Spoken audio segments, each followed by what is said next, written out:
Attention, cette émission a peut-être été mise en contact avec des peanuts. Nous préférons vous en avertir. Mesdames et messieurs, bonsoir, ici Paul Casavant. Bienvenue à vos nouvelles en bref. La reine Élisabeth II est montée pour la première fois de sa vie à bord d'un camping-car. La reine semblait très heureuse et s'est même laissée aller d'un petit commentaire en disant « On s'y sent comme à la maison ». Plus besoin d'aller visiter le palais de Buckingham, allez plutôt acheter un camping-car. Une île visible sur le maintenant très réputé Google Earth ainsi que sur plusieurs atlas n'existerait pas dans la réalité. Plusieurs pensaient que cette nouvelle faisait référence à l'île de Laval, mais non, on parle plutôt d'une île nommée Sandy Island et qui serait située dans l'océan Pacifique. Cependant, des chercheurs se sont rendus sur place et ont constaté qu'il n'y avait pas d'île.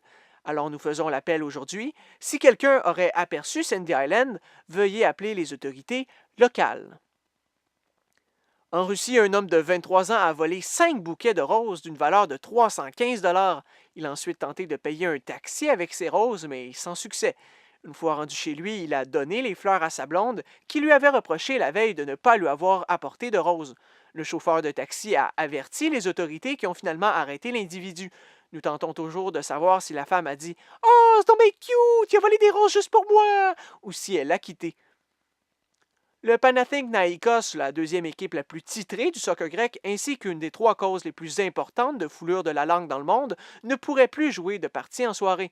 En effet, les finances de l'équipe est dans une très mauvaise posture et ne peut plus se permettre de payer la facture d'électricité du stade. C'est ce qu'on appelle dans le jargon « débrancher la lumière au bout du tunnel ». En Angleterre, une compétition de meilleurs menteurs au monde s'est déroulée dans un petit pub du nord-ouest du pays. Les participants de cette compétition doivent raconter un mensonge et le plus crédible remporte les grands honneurs.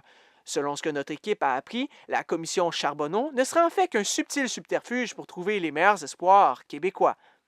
Voilà, c'était vos nouvelles en bref.